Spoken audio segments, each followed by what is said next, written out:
Napoleon once remarked that an empty throne always tempts me.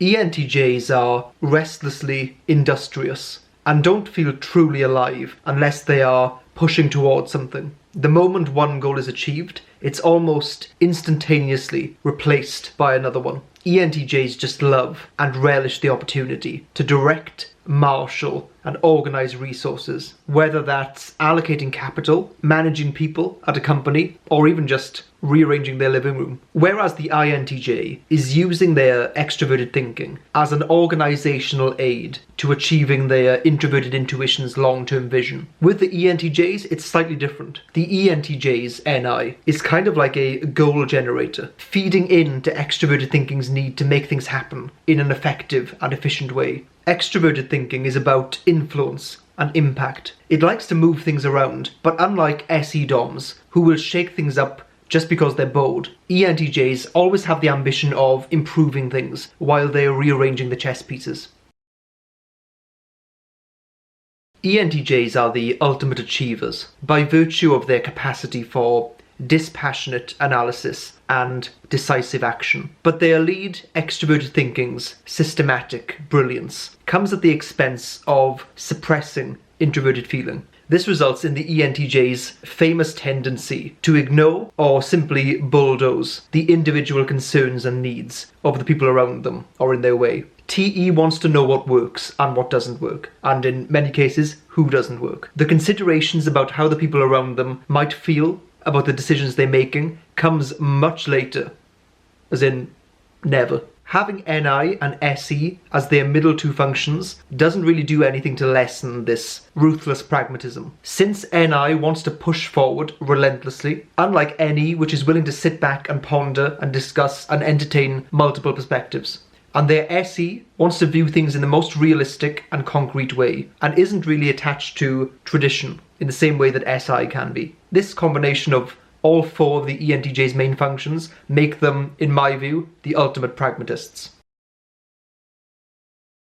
Like the INTJ, ENTJs are also serial planners, not to be confused with serial killers. But the presence of extroverted sensing in their third slot means that there is an increased level of adaptability to their planning. They are not chained to the idea of a plan unfolding exactly the way they anticipated or intended it to be. Adjusting on the fly is simply seen to be part of the process and an enjoyable part. SE in the third slot, I've also noticed, gives them an appreciation for aesthetics. SE is often described as a relief function for ENTJs, so they really do enjoy indulging in sensory pleasure. They can have materialistic tendencies, especially when they're very successful and have lots of materials to flaunt. I've heard this dichotomy mentioned before about two kinds of life problems a person may be characterized by. One is that they are fully aware of who they are, what they stand for, and what their values are, but struggle to reconcile those things with modern day life and fit in with the societal expectations and structures around them. The other is that a person is fully capable of playing the game of life and even excelling at it. They can make almost anything happen, but they lack the why. This can, in extreme cases, lead to a midlife crisis where the person finally asks themselves why they've pursued this career or life path, but it's far too late in the process. This is certainly a life problem I associate with types that have inferior introverted feeling. ENTJs can sometimes lack the individual value system through which they can make important life decisions.